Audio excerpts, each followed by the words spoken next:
দীর্ঘ সময় পেরিয়ে এবার দেশে ফিরতে চলেছেন শাকিব খান।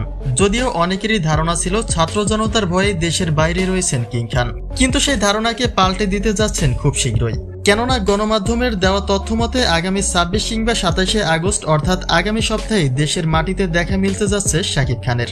এমনকি সেই সাথে ভক্তদের জন্য ইদিকা পালের সাথে ফের অভিনয়ের মাধ্যমে বরবাদ নিয়েও হাজির হবেন খুব শীঘ্রই।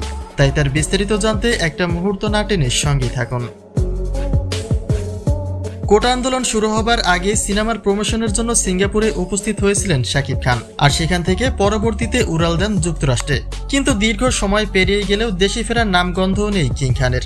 এমনকি শাহরিয়ার নাজিম জয়ের কিছু মন্তব্যে এমনটাই প্রকাশ পেয়েছিল যে ছাত্র জনতার ভয়ে হয়তোবা দেশের বাইরে রয়েছেন কিং খান, আর নয়তো তার নতুন সিনেমার কাজ ফেলে রেখেও কেন দেশের বাইরে সময় কাটাবেন তিনি। তবে দেশে না থাকলেও ছাত্রদের পক্ষ নিয়ে তো ঠিকই মন্তব্য করেছিলেন শাকিব খান। তাহলে ছাত্র জনতাকে ভয় পেয়ে দেশের বাইরে থাকার তো প্রশ্নই আসে না। আর তারই ভিত্তিতে আগামী সপ্তাহে দেশে ফিরতে চলেছেন কিং খান।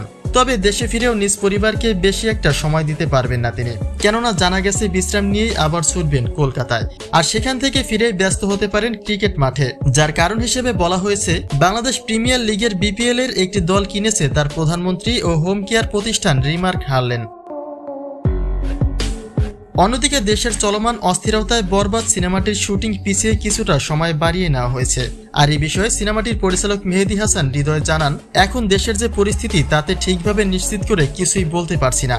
তবে শাকিব ভাই যেহেতু এই মুহূর্তে যুক্তরাষ্ট্রে রয়েছেন, তাহলে তিনি দেশে ফিরলে তার সঙ্গে কথা বলে শুটিং শুরুর সিদ্ধান্ত নিতে হবে।